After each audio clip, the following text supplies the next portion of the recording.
আমার বেতন কাটা, হ্যাঁ? এবার দেখো তোমার কি হয়। কি গো হেলে পারামানিক, খবর কি? খবর তো খুব ভালো। সেই ভালো খবরটা দেওয়ার জন্য তোমার কাছে আসছি গোপাল দাদা। কি বলবে বলো হেলে পারামানিক, আমি খবরটা শুনে স্নান করতে যাব। আমিও একটা খবরের জন্য অপেক্ষায় আছি। গোপাল দাদু, এই নাও মন্ত্রীমশাইয়ের বাজারের থলি। এটা তুমি কিসের জন্য করলে? কেউ যখন অন্যায় করে অপরের ক্ষতি করে, আমি তাকে আমার মতো করে শাস্তি দিই। খাবার দাও গিন্নি, খাবার দাও, চারটে গিলি। এই বলি দেরি যখন হয়েছে তখন আস্তে ধীরে খেয়ে যাবে। আমি কিন্তু চুনো মাছের টকটা খুব ভালো করে রেঁধেছি। তোমার খুব প্রিয় না? হ্যাঁ? তুমি ভাত বাড়ো, আমি আজ বসে আহার করে রাজসভায় যাব। আমি আমার পোশাক পরে আসছি। কতদিন পর আমার একটা কথা রাখলে তুমি, হ্যাঁ? আমি খুব খুশি হয়েছি গো। ওই যে চুনো মাছ আর তোমার হাতে চুনো মাছের টক, ওটাই তো দুর্বল করে দিল গিন্নি। তুমি ভাত বাড়ো, আমি আসি। আজ আমি আহার করেই যাব।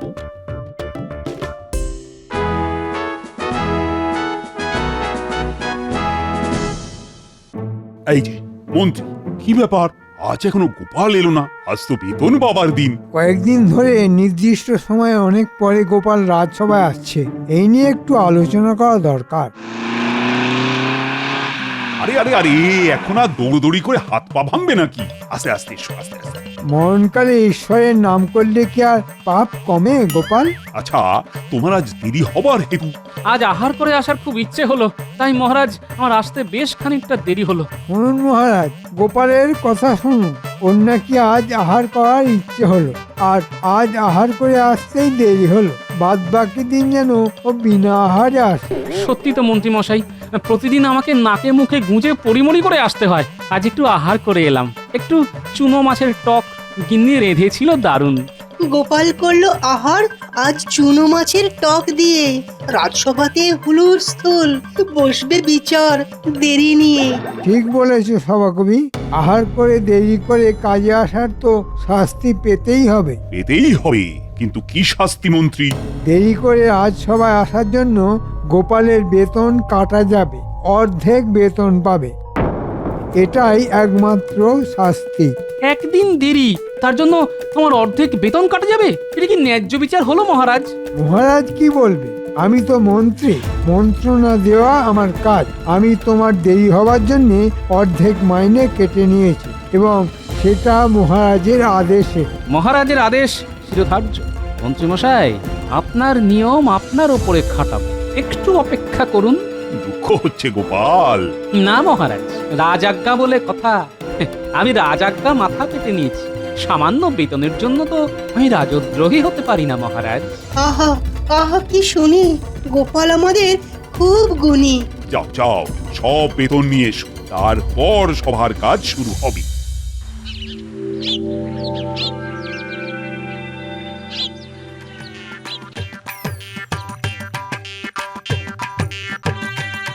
আমার বানর সেনা, তোদের একটা কাজ করতে হবে। কি কাজ গোপাল দাদু? তোদের সাজতে হবে। সাজতে হবে? কি সাজবো গোপাল দাদু? তোদের বাড়িতে হনুমান টুপি আছে? শীতের কান ঢাকা দেওয়া। হ্যাঁ আছে গো গোপাল দাদু, কিন্তু এখন তো শীতকাল নয়, তাই মা ওগুলো তোরঙ্গে তুলে রেখেছে। সব বার করতে বল একদিনের জন্য, আমার খুব দরকার। ঠিক আছে, আজ বাড়ি ফিরে বলবো। আমাদের কি সাজতে হবে? হনুমান সাজতে হবে, আর হুপ হুপ আওয়াজ করে বাজারে ঘুরে বেড়াতে হবে। বাজারে তো বাজারের লোকরা যদি বকে? তোদের কেউ বকবে না, আমার সব বলা আছে। আমাদের হনুমান সেজে কি করতে হবে? শোন, কানে কানে বলি। রে, কেমন হবে ব্যাপারটা? করতে পারবি তো? ওসব হয়ে যাবে গোপাল দাদু, তুমি কিচ্ছু ভেবো না।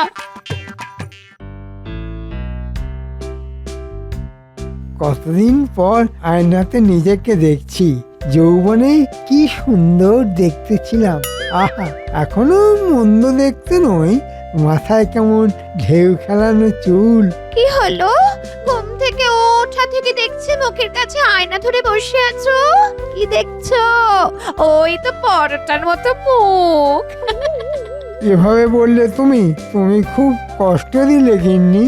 সকালবেলা যত অন্য সৃষ্টির কাজ, মুখের গোড়ায় আয়না নিয়ে বসে আছে।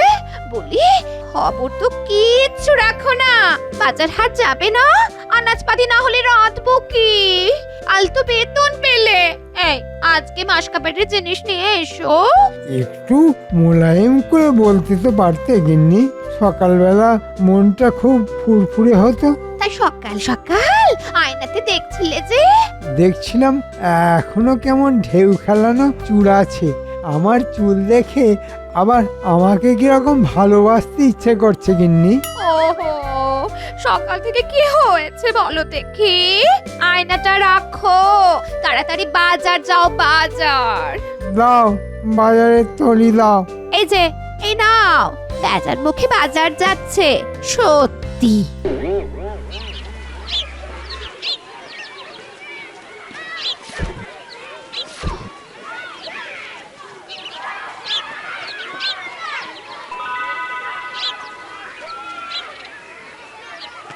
কি মন্ত্রী মশাই, বাজারের ভাড়ে একদম নুয়ে পড়েছেন যে।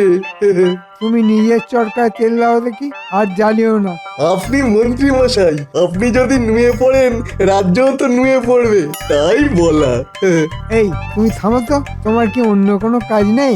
যাও নিজের কাজ করতে যাও। এইরকম নুয়ে পড়া মন্ত্রী দেখতে কি ভালো লাগে? এই যাকে আমার আর কি, ভিন্ন রাজ্যের কাছে যখন খবর যাবে যে কৃষ্ণনগরের মন্ত্রী মশাইয়ের কোমর ভাঙা, তখন আর কি হবে, শুনতে হবে। আসি মন্ত্রী মশাই, আসি। এই তোরা কে? আমাকে পাক দিয়ে ঘুরছিস কেন?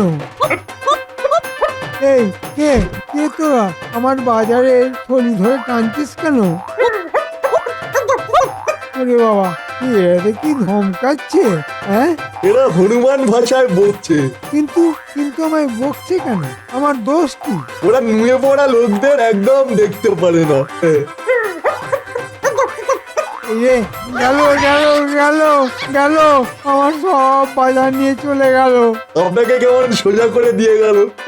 ওরা নুয়ে পড়া মানুষ একদম পছন্দ করে না। যাক, ভালোই হলো, এবার আপনি সোজা হয়ে গেলেন।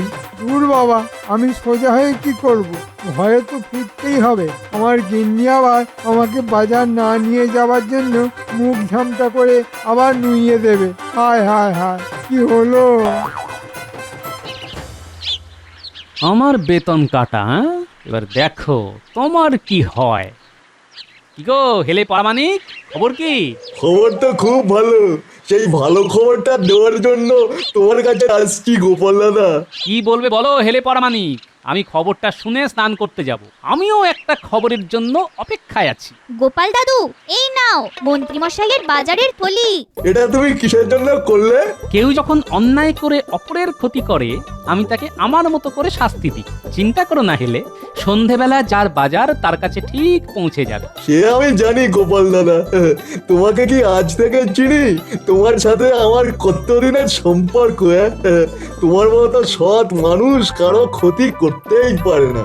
এবার বলো তোমার কি খবর? তুমি আমাকে কি জানাতে এসেছো? গোপাল দাদু, তোমার বন্ধু দাদুও তো আমাদের সঙ্গে ছিল।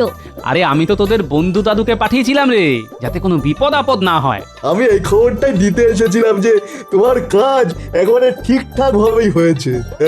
যাই, এবার নিশ্চিন্তে দুটো ডুব দিয়ে নাকে মুখে গুঁজে রাজসভায় যাই। আজ আমাকে সকলের আগে পৌঁছতে হবে।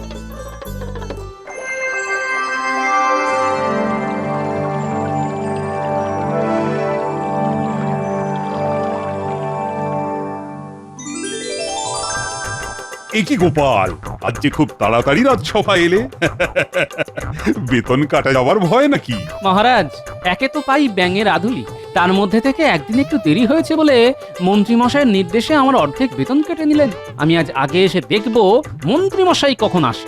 মন্ত্রী কিন্তু অনেকদিন ধরেই সময়ে আসছে। ওই আপ্তবাক্যটা জানো তো গোপাল, আপনি আচরি ধর্ম পরের শিখাও। মন্ত্রী নিজে সময়ে আসে বলেই না তোমাকে ধরেছে। হ্যাঁ, আমার তো মাত্র একদিন দেরি হয়েছে মহারাজ। অন্যায়কে প্রথমেই প্রতিহত কর। আজকে দেখুন মহারাজ, হ্যাঁ, আপনার সাধের মন্ত্রী কিরকম দেরি করে। একটু চোখ বন্ধ করে ভাবতে চেষ্টা করি মন্ত্রী মশাইয়ের এখনকার অবস্থা। কি খালি হাতে কেন? বাজার কোথায়? বাজারের থলি কোথায়? কোথা থেকে কি হলো? 5টা হনুমান এলো, বাজারের থলে নিয়ে পালিয়ে গেল। আরেটা কি? এই কথা কেউ ভুবারে তো শুনেছে? হনুমান হনুমান এসে বাজারে থলি নিয়ে চলে যায়। সত্যি বলছি গিন্নি, বিশ্বাস করো। আবার যাও বাজার করে নিয়ে এসো। আবার কিছু টাকা খরচা যাবে। শোনো না গিন্নি, এই বেলাটা কোনো মতে চালিয়ে দাও।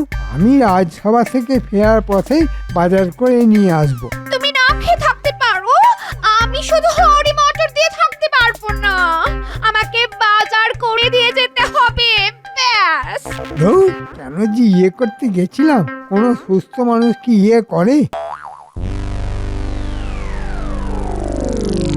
মহারাজ, সভা বেলা 10টায় শুরু হয়। মানে আমার যতখানি জ্ঞান আছে তার জোরেই বলছি। এই ভনিতা না করে খুলে বলো তো।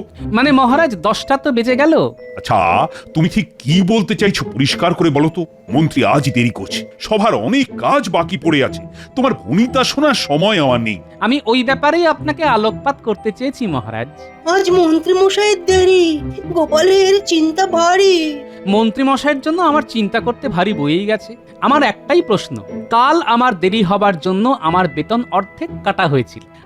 আজ মন্ত্রী মশাইয়ের দেরি হচ্ছে, তাহলে কি তার বেতনও অর্ধেক কাটা যাবে মহারাজ?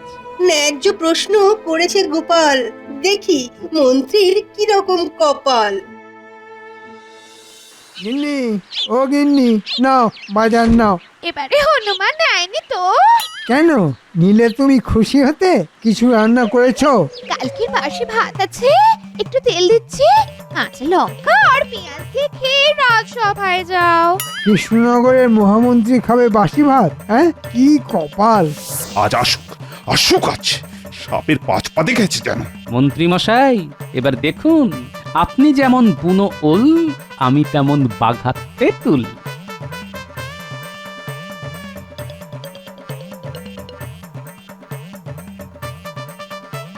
ওরে বাবা, আজ যে কার মুখ দেখে সকালে ঘুম থেকে উঠেছিলাম। ও, আমি তো আমার মুখ দেখে ঘুম থেকে উঠেছি। আজ যে কি কপালে আছে কে জানে।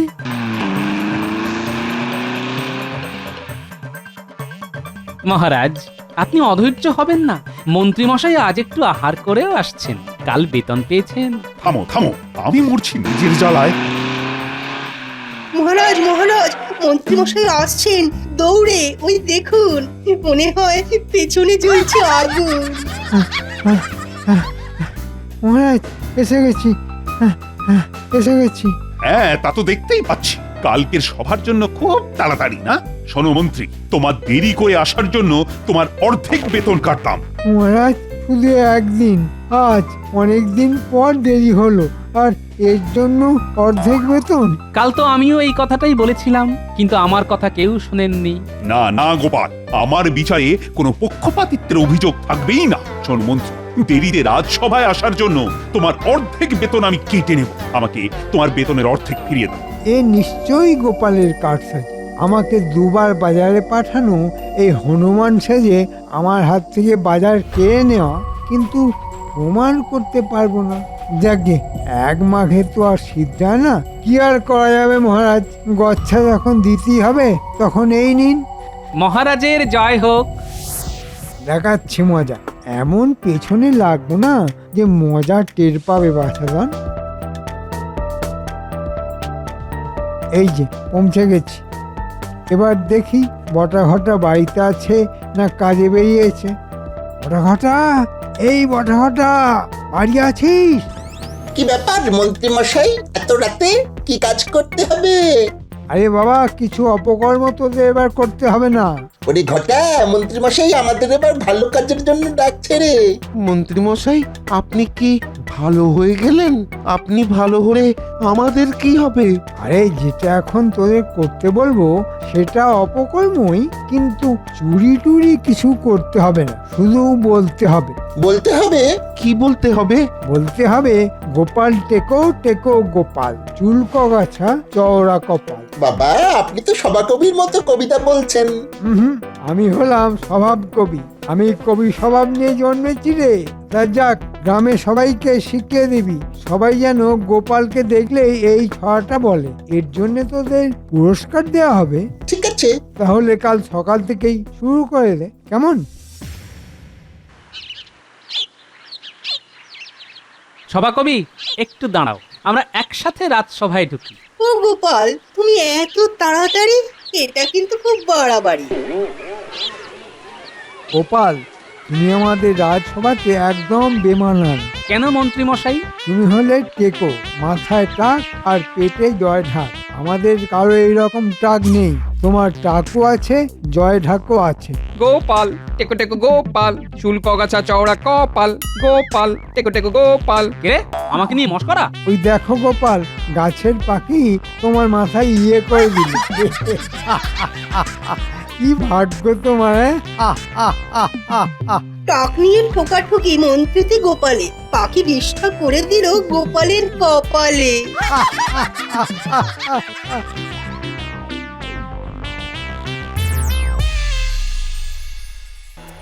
বাহ বাহ বাহ বাহ, আজ সবাই দেখছি সময়ের পূর্বেই যে যার আসনে বসেছে। এর জন্য আমি খুব আনন্দিত। হাসছো কেন মন্ত্রী? মহারাজ, পাখি আজ গোপালের মাথায় আশীর্বাদ বর্ষণ করেছে। তাই নাকি গোপাল?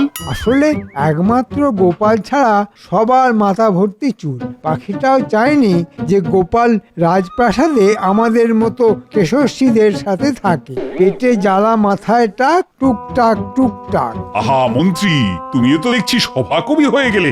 আগে মহারাজ, আমি স্বভাব কবি। কি গোপাল, রাগ হচ্ছে নাকি? তবে তোমার টাকার ভুড়িটা বাপু কিন্তু বড্ড বেমানান। না মহারাজ, আমার রাগও হয় না, দুঃখও হয় না, বরং হাসি পায় মহারাজ। কেন কেন কেন হাসি পায় কেন?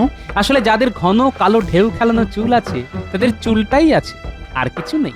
দেখুন মহারাজ, কি বলছে গোপাল। তার মানে আপনার মাথায় শুধু চুল আছে আর কিছুই নেই। তার মানে বলতে চাইছে আপনার মাথায় বুদ্ধি নেই। আমি আবার কখন বললাম যে আপনার মাথায় বুদ্ধি নেই? বুদ্ধি না থাকলে একটা রাজ্যের রাজা হওয়া যায়? আমি তো মন্ত্রী মশাইকে বললাম।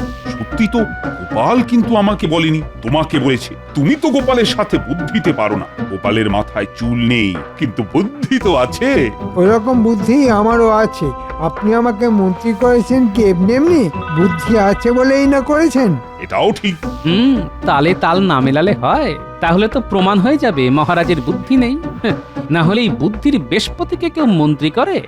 মহারাজ, প্রমাণ হয়ে যাক কার বুদ্ধি বেশি, এই টাকের না চুলের। হয়ে যাক। কি মন্ত্রী, হয়ে যাক। ওই জয়ঢাক টেকোর সাথে? এই রে, গোপালের সাথে বুদ্ধির যুদ্ধ বিপদের। কি যে করি। কি মন্ত্রী মশাই, ভয় পাচ্ছেন নাকি? অমন ঢেউ খেলানো চুল এখন কেমন বাঁদরের লেজের মতো হয়ে গেছে, ওই জন্য ভয় পাচ্ছেন? হ্যাঁ মন্ত্রী, তোমার চুল বেশ বড় হয়ে পিছনের দিকে কেমন লেজের মতো হয়ে গেছে। হেলেনাপিতের কাছে গিয়ে একটু সমান করে নাও, দেখবে চুল ঠিক হয়ে গেলে বুদ্ধিও ফিরে আসবে। বলছেন যখন, কাল একবার হেলেনাপিদের কাছে যাব, চুলটাকে একটু ছেঁটে সমান করে নেব। আর হেলে কি ভালো মাথা মালিশ করে, মাথাটাও ভালো করে মালিশ করে নেব। মালিশ করলেই দেখবেন সব বুদ্ধি হুড়হুড় করে চলে আসবে। একবার হেলে প্রামাণিক মন্ত্রী মশাইয়ের মাথায় হাত বোলা, তারপর তো ইতিহাস হবে। টাক নিয়ে একটা জবরদস্ত কবিতা মাথায় এসেছে, বলি মহারাজ। অবশ্যই। টেকো বুড়োর সাদা টাকের দোয়েল বসিয়ে গাইছিল। খানিক পরে শালিক এসে গলাখানা সাধছিল। টেকো বুড়ো মাথায় তখন সূর্য ভীষণ জ্বলছিল। বাকিটা আমি বলি, আমি তো স্বভাব কবি। বলো বলো বলো শুনি। টেকো বুড়োর মাথায় তখন সূর্য তাপ দিচ্ছিল, গোপাল তখন নিজের মাথায় ঠান্ডা জল ঢালছিল। ঘুরে ফিরে সেই গোপাল। কি কপাল!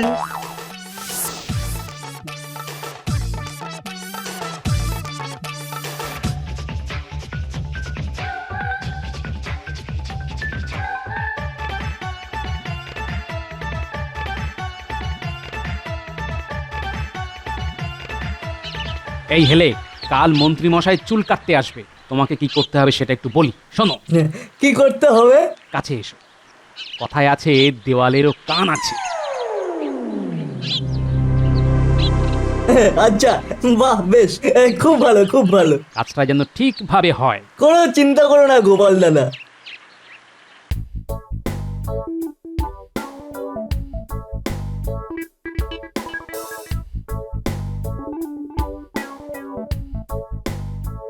হেলে ভাই, দাও চুলটা একটু ছেঁটে দাও আর মাথাটাকে ভালো করে দলাই মালাই করে দাও। আসুন আসুন বসুন। প্রথমে মাথাটাকে হালকা করে দিই, তারপরে আপনার চুলটাকে সুন্দরভাবে কামিয়ে দেবো। হ্যাঁ বাহ, করে দাও ভাই হেলে।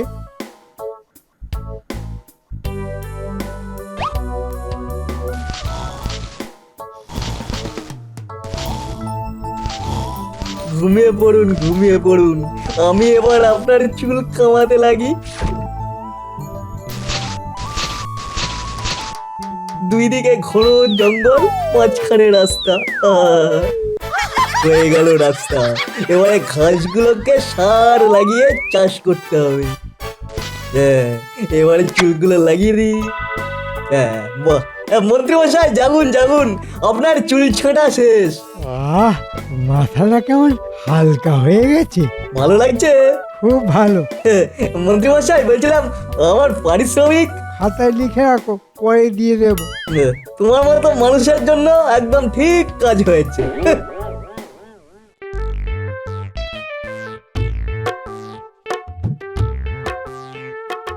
গিন্নি, চুলটা ঠিকঠাক কাটা হয়েছে কিনা বলো তো।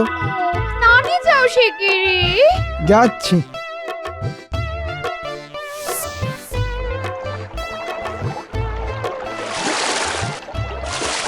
আরে, এত চুল কি করে আসছে? দেখি আমার চুল। ওই যে ভেসে যাচ্ছে, ধরুন ধরুন ধরুন। মাঝখানে ফাঁকা, দুপাশে চুল। আহা, মরি মরি, এ কি ভুল! এবার কি হবে মন্ত্রী মশাই? আপনার মাথায়ও তো চুল নেই। আর ভুলেও গোপালের সাথে লাগতে যেও না।